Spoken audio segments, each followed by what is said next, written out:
Jaya Radha Madhava Jaya Kunja Vihari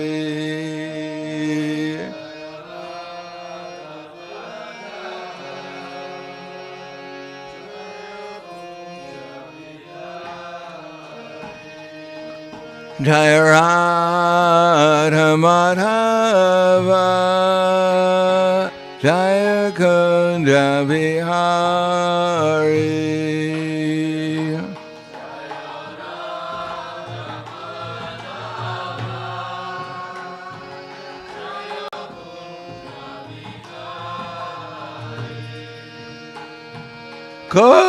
Kopidana Balaba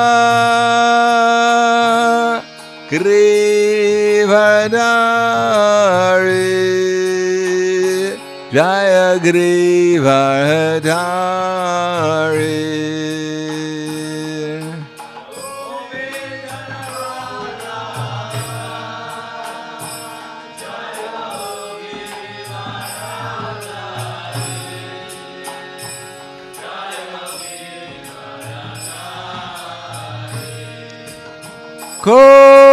Kopidana Balaba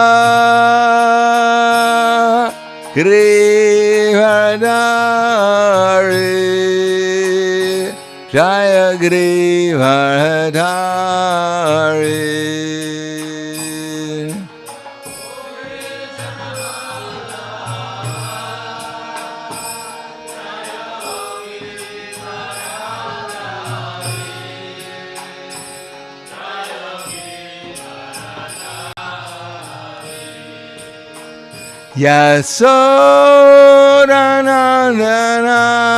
Yasodanandana Braja Dhanaranjana Jaya Braja Dhanaranjana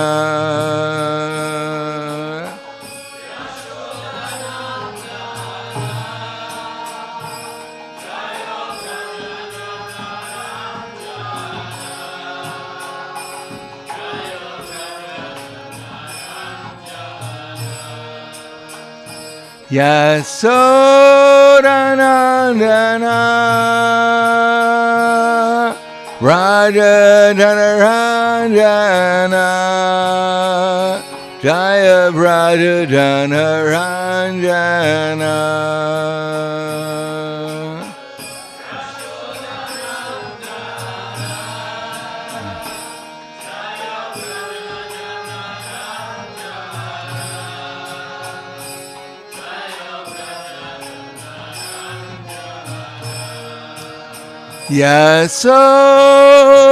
Yasodanandana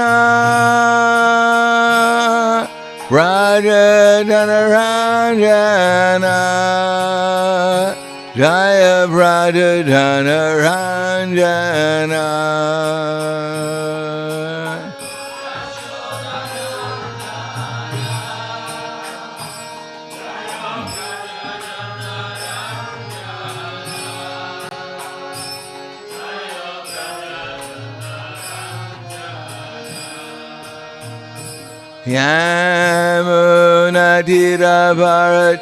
Yamunadiravarachari Jaya Kunja Vihari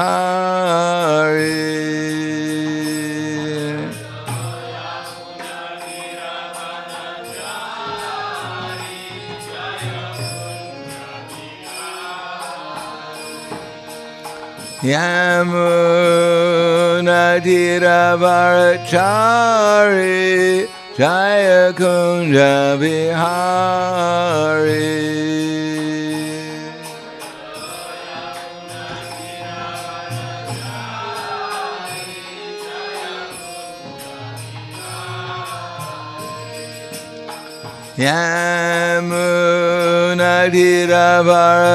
Yamunadiravarachari Jaya Kunja Vihari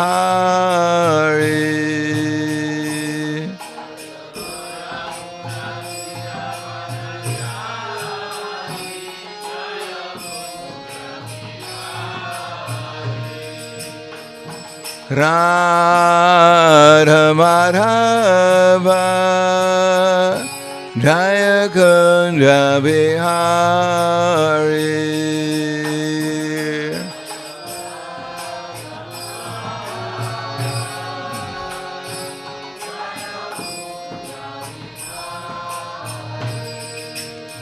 Jaya Radha Madhava.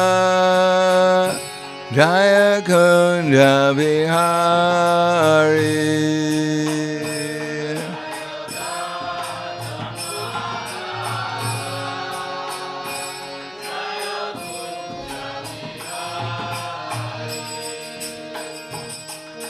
Gopijana Vallabha Grivadari Jaya Grivadari.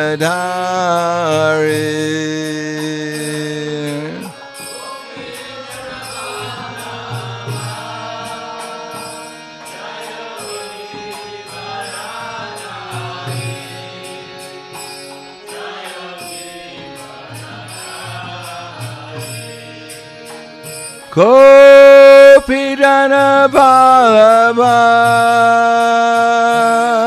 Grivadari Jaya Grivadari.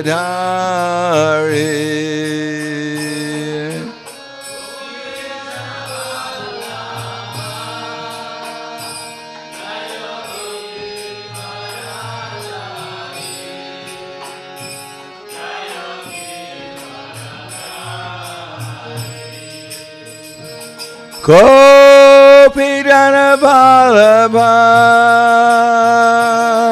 Grivadari Jaya Grivadari.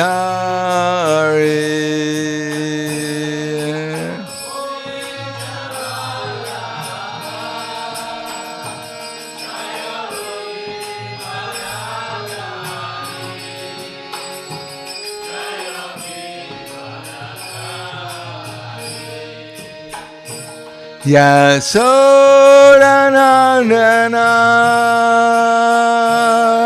Brajadanaranjana Jaya Brajadanaranjana.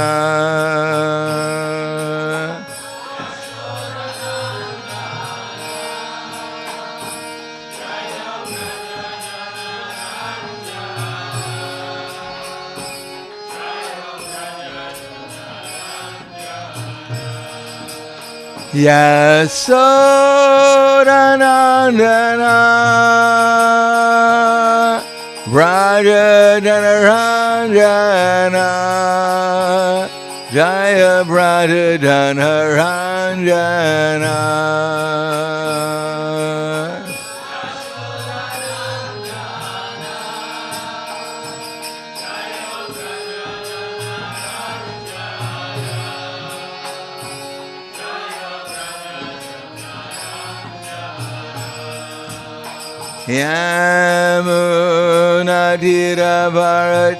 Yamunadiravarachari Jaya Kunja Bihari.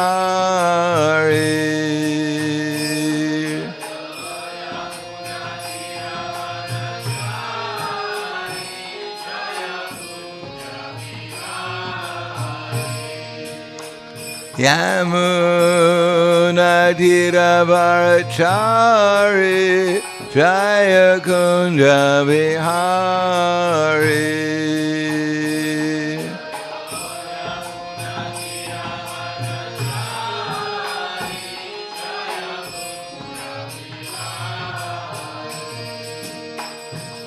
Radha Madhava Jaya Kunja Bihari.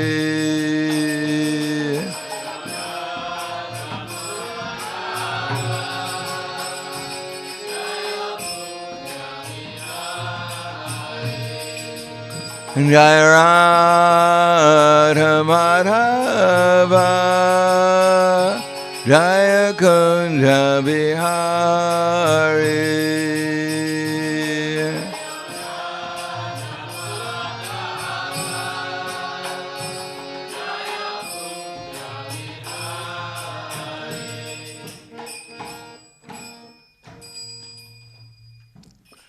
Om Vishnupad Paramhangsa Prabhakacharya Asadhara Satushi Shiman.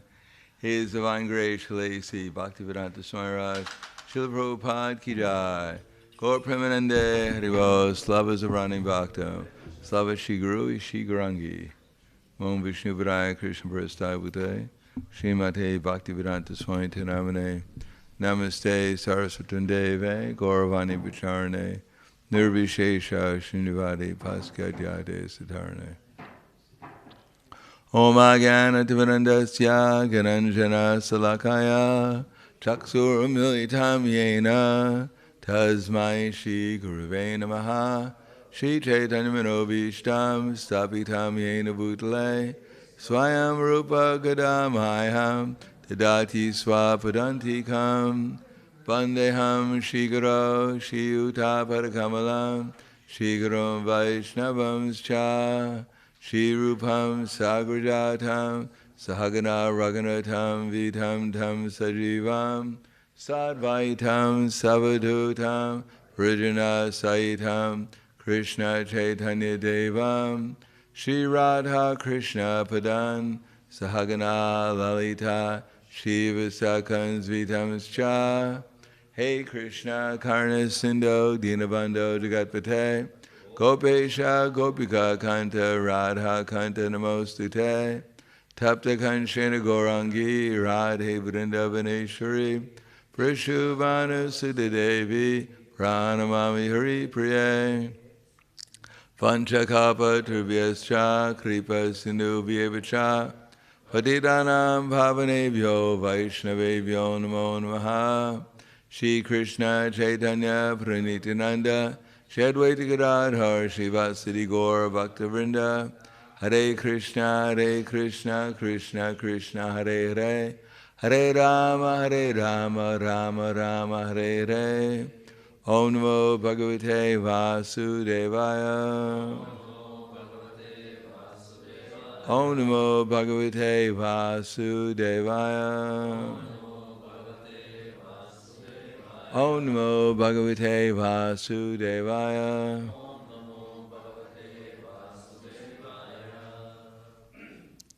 Srimad Bhagavatam, Canto 8, Chapter 20, Bali Maharaj surrenders the universe, text number 2. Shri Baliravacha Satyam Bhagavata Proktam Dharmoyam Grihamedinam Artam Kamam Ishoritim Yo na badeta karhichit Shri Baliravacha Satyam Bhagavata Proktam Dharmo Yam Grihamedinam Artam Kamam Yashovritim Yona Badeta Karhichit.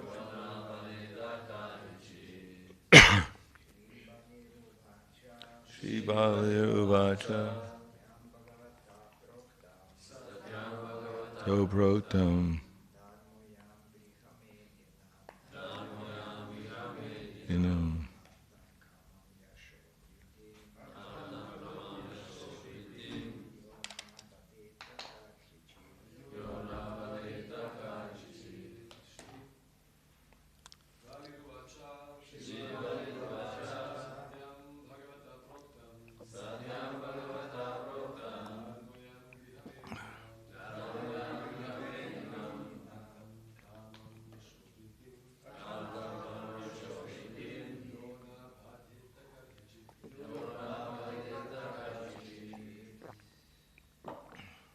Ladies.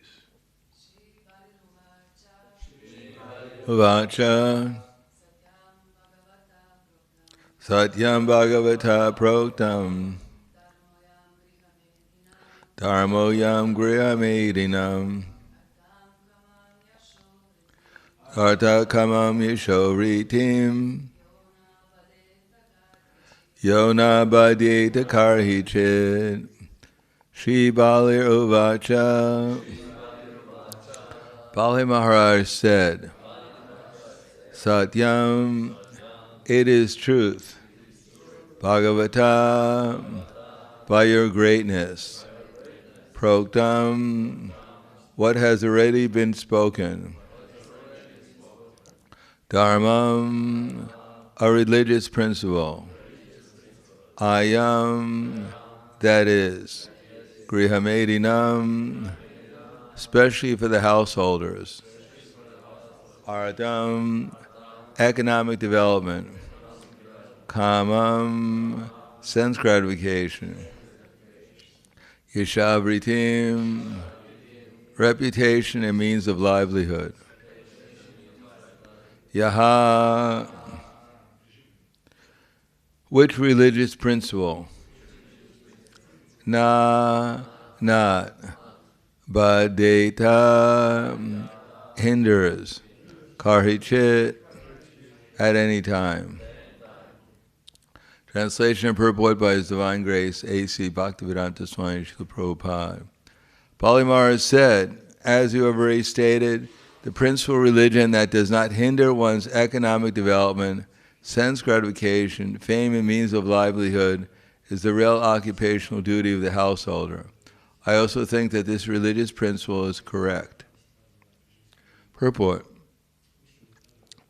Bali Maharaj's grave answer to Shukadeva Goswami Shukracharya is meaningful.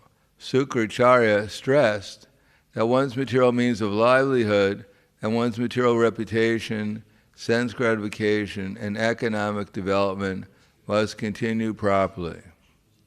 To see to this is the first duty of a man who is a householder, especially one who is interested in material affairs.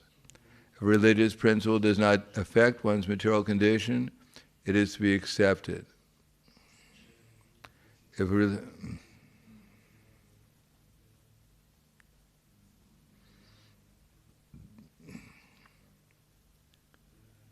At the present time, in this age of Kali, this idea is extremely prominent. No one is prepared to accept any religious principle that hampers material prosperity. Shukracharya, being a person of this material world, did not know the principles of a devotee. A devotee is determined to serve the Supreme Personality of Godhead to his full satisfaction. Anything that hampers such determination should certainly be rejected. This is the principle of bhakti. Anukulyasya sankalpa pratikulyasya varjanam. Chaitanya Charitamrita Madhya 22:100. To perform devotional service, one must accept only that which is favorable and reject that which is unfavorable. Bali Maharaj had the opportunity to contribute everything he possessed to the lotus feet of Lord Vamanadev. But Shukracharya was putting forward a material argument to hamper this process of devotional service. Under the circumstances, Bali Maharaj decided that such hindrances should certainly be avoided. In other words, he decided immediately to reject this advice of Shukracharya and to go on with his duty. Thus he gave all his possessions to Lord Vamanadev.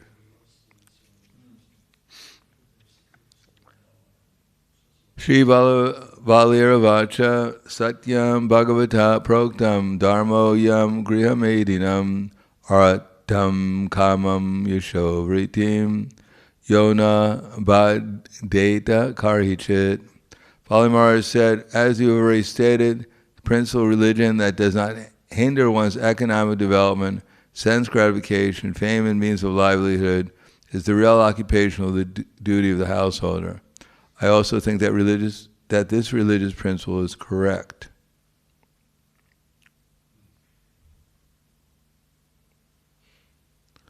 Namo Vishnu Padaya Krishna Prasthaya Bhutaya Srimate Bhaktivedanta Swami Namane Namaste Saraswatam Deve Gauravani Pacharane Nirvishesha Srinivadi Bhaskyadyade Sitarane.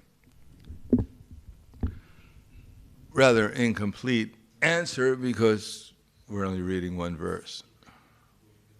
So apparently Shukracharya told Bali Maharaj that for a householder, that out of the four principles of progression, namely artha or dharma, artha, kama, and moksha, a householder is specifically concerned about artha and kama, and something about dharma in order to protect one's reputation. But ultimately, the goal is not dharma, artha, kama. The goal is moksha, liberation from the material concept of life.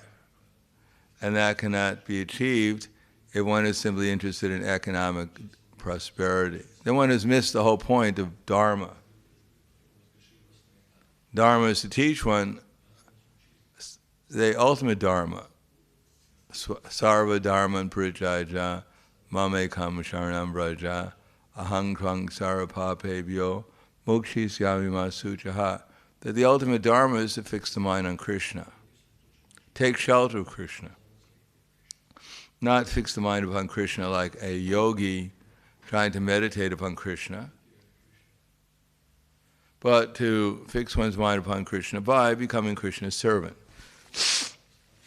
And surrendering to Krishna, finding out what Krishna, depending upon Krishna, first of all, finding out what Krishna wants us to do with our body, with our mind and words. And then depend upon Krishna for the result, not for ourselves, but for Krishna. In other words, we should utilize our body, mind, and words for Krishna's service, and the result is up to Krishna.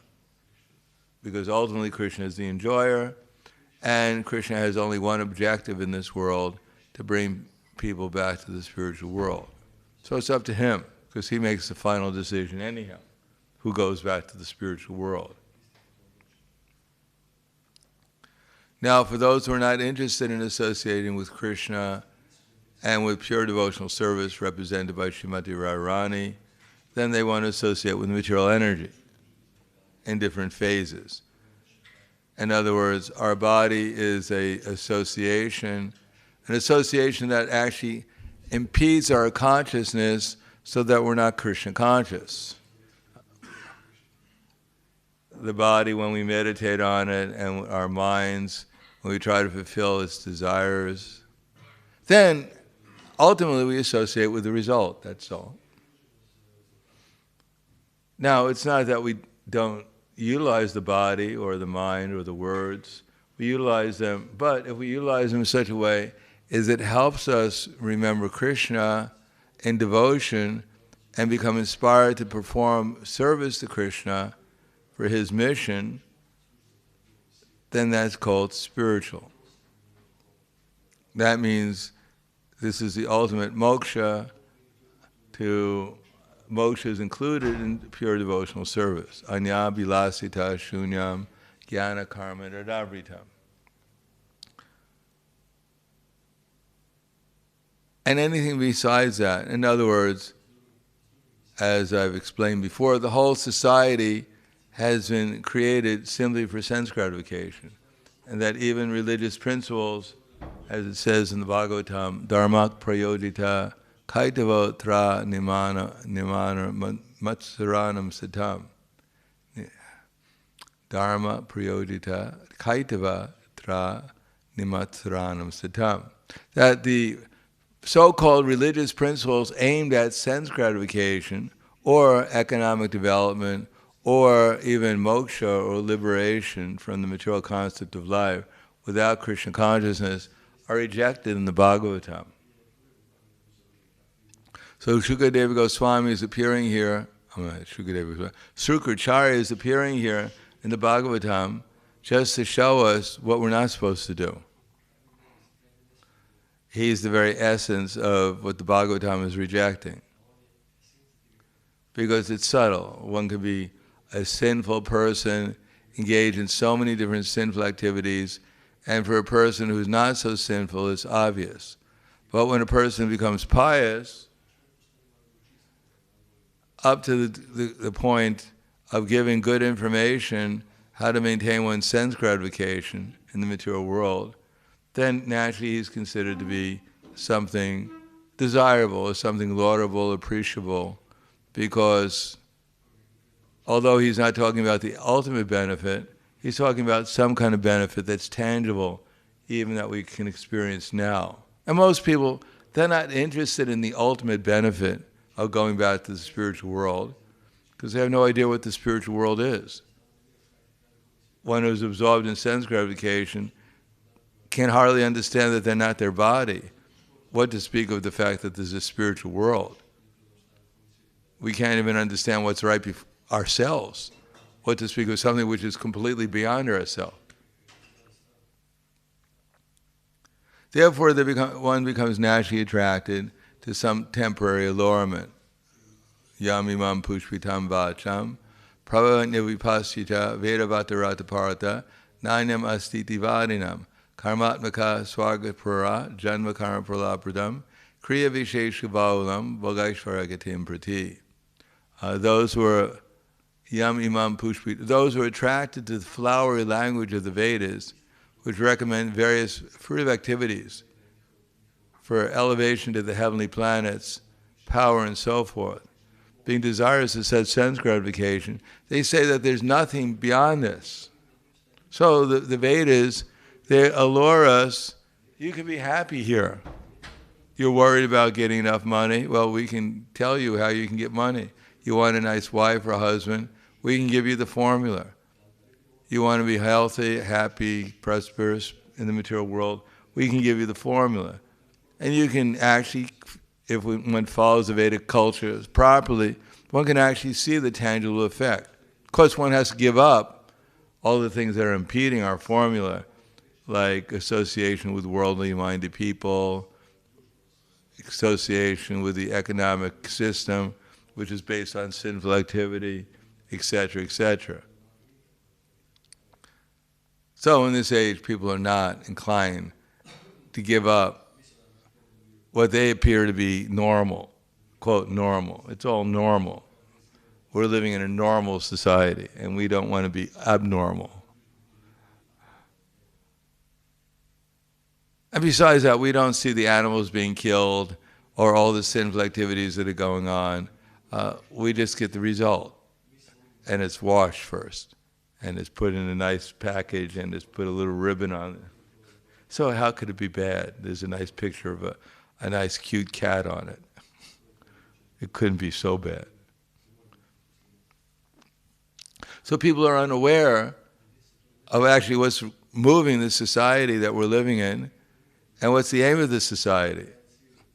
And even one is striving to become a devotee, still one is not really so much prepared to give up everything at once and take the pure devotional service unfailing without any, under all circumstances.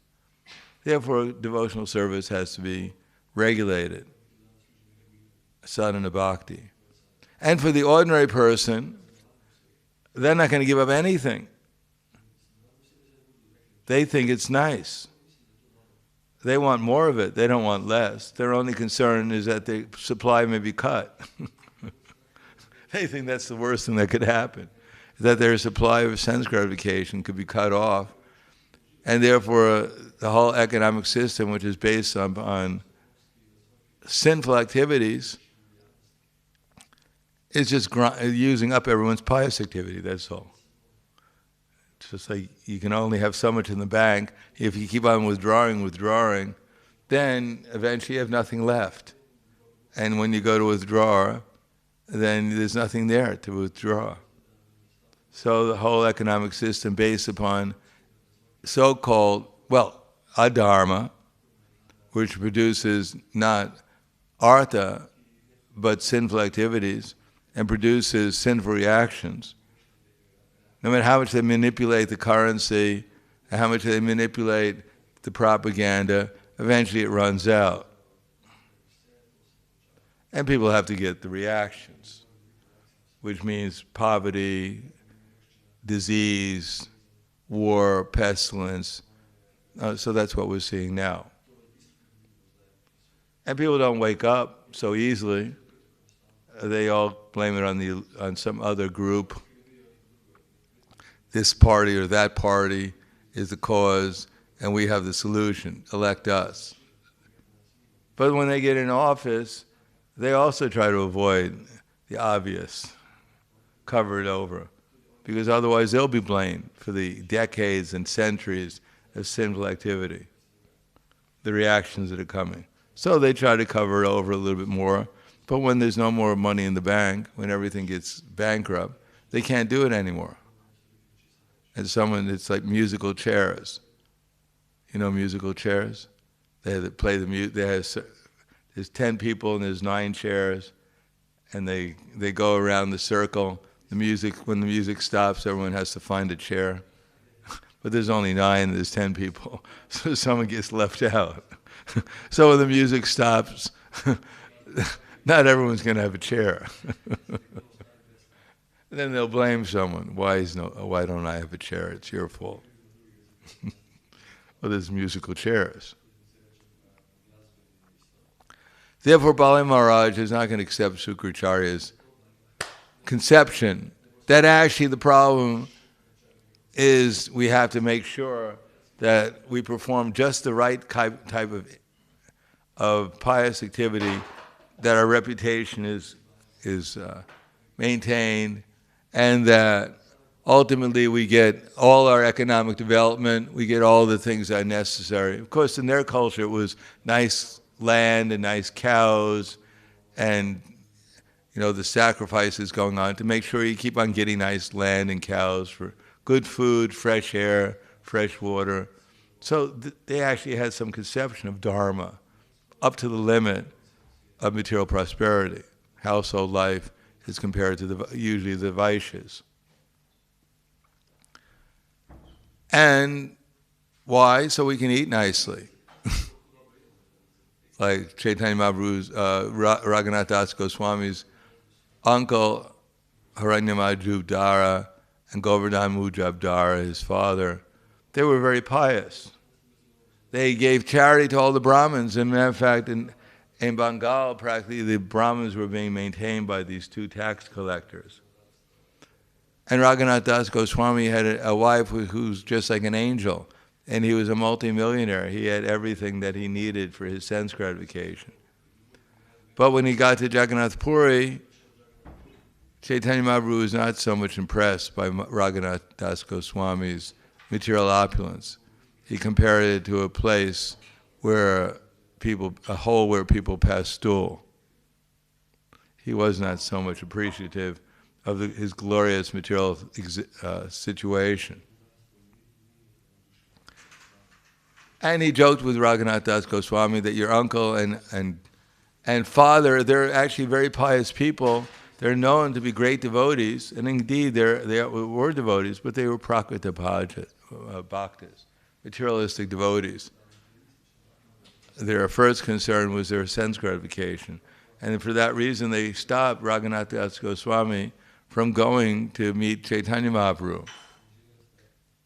And even when he was there, they sent a Brahmin, and they sent some servants, they sent some money, so he didn't forget about sense gratification. So that eventually, when he got tired of his spiritual life, he could come back and begin his normal life again. Normal life again, like everyone else is living normal life. But Raghunath Das Goswami was not interested in returning back to his normal life. Therefore, he remained and became, he was probably a Mahabhagava to begin with, but then he displayed all the qualities of a great devotee. He personally got trained by Sri Damodar and Chaitanya Mahaprabhu in Jagannath Puri, and then trained by Rupa Goswami and Sanatana Goswami in Vrindavan. So that's our choice. Either we can become normal and get our normal quota of sense gratification while it lasts, and hope that when the music stops, we find a chair. If not, then too bad. You, one of the useless persons anyhow, we had to get rid of you. there's not enough chairs for everyone. And then as the chairs disappear, then the final person has to sit on the floor because there's nothing left. So we can play musical chairs and hope that there'll be a chair for us when the music stops the next time. But eventually the music's going to stop for everyone. There won't be any more chairs. Unless they actually take to Krishna consciousness and do something to create a few chairs in the attempt to become Krishna conscious. In any case, faith in this misdirected civilization based upon sinful activities and faith that they can cover it over and somehow squeeze the last pious reactions of the last pious activities, and we'll be safe until we leave this body. And after we leave the body, it's all over anyhow. We don't have to come back anywhere to get the reactions ourselves. Instead of that, one should try to take seriously Krishna consciousness, and while we're in this trying to adjust ourselves to the ever problematic material situation, try to not forget about Krishna consciousness. Try to utilize the resources that we can muster to become Krishna conscious and spread it, which is what Bali Maharaj will do. He agreed with Shukaracharya that yes, these things are important for a householder, an ordinary householder, but ultimately he understood that the ultimate thing that's going to give some security and give the real results is to become Krishna conscious, to sacrifice everything for Krishna, not for these so-called religious principles, to protect our reputation, to make sure we have a good income, and at the same time so we can have not ordinary prasadam, we can have with ghee and a lot of sugar. So I'll stop there. Thank you. Any questions?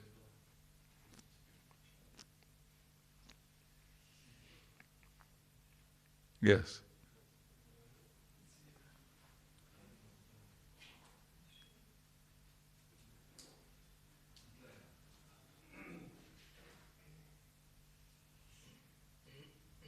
Okay, Hare Krishna. I just wanted to ask if you could give some guidelines for preaching to new people who come to our temples or programs. Oh, I can give a lot of guidelines, but I don't think we have enough time. And if I gave them, I don't know if anyone's going to apply them. But just summarize, if you meet someone, whoever it is, even a devotee, you should find out, you should make them feel like they're at home. Not that, they came here, what are you doing here? Why'd you come? There's so much prasadam. I don't know if there's enough prasadam for you and me.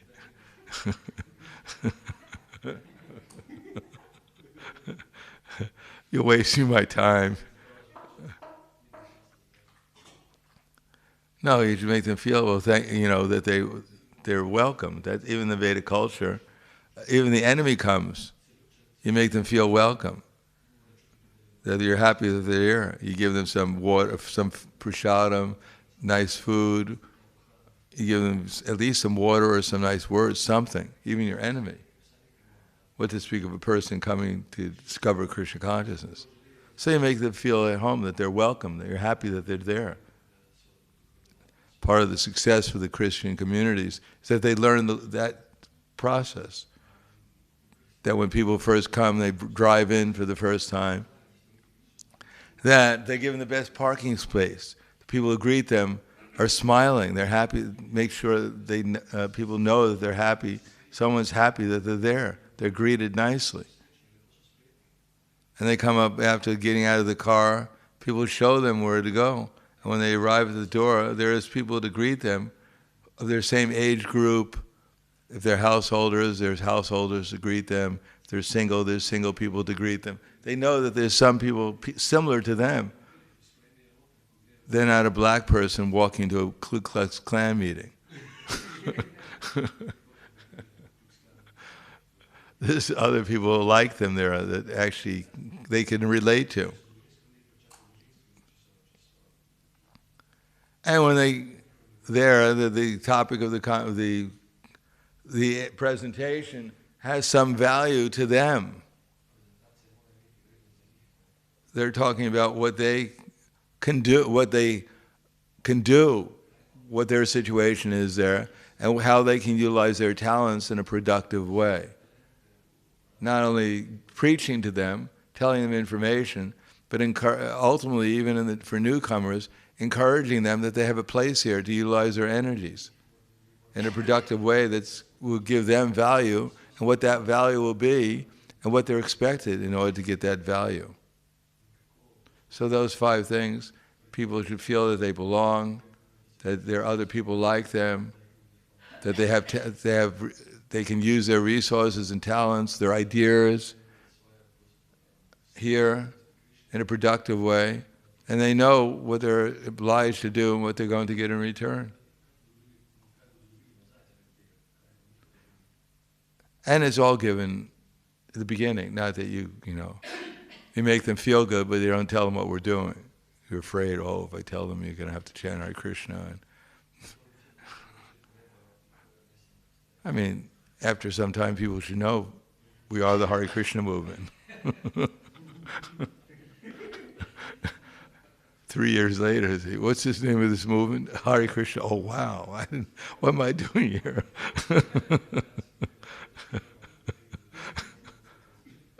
So things should be introduced, but intelligently. You don't have to tell them, as soon as they come and try to find out, what the 4 regular principles are and how much they're obliged to give if they become a member. And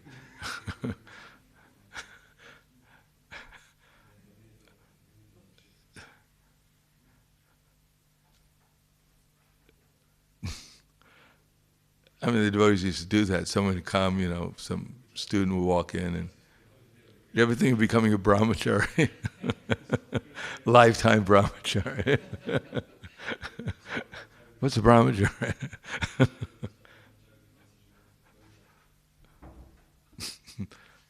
I have to be intelligent in our presentation also. Anything else?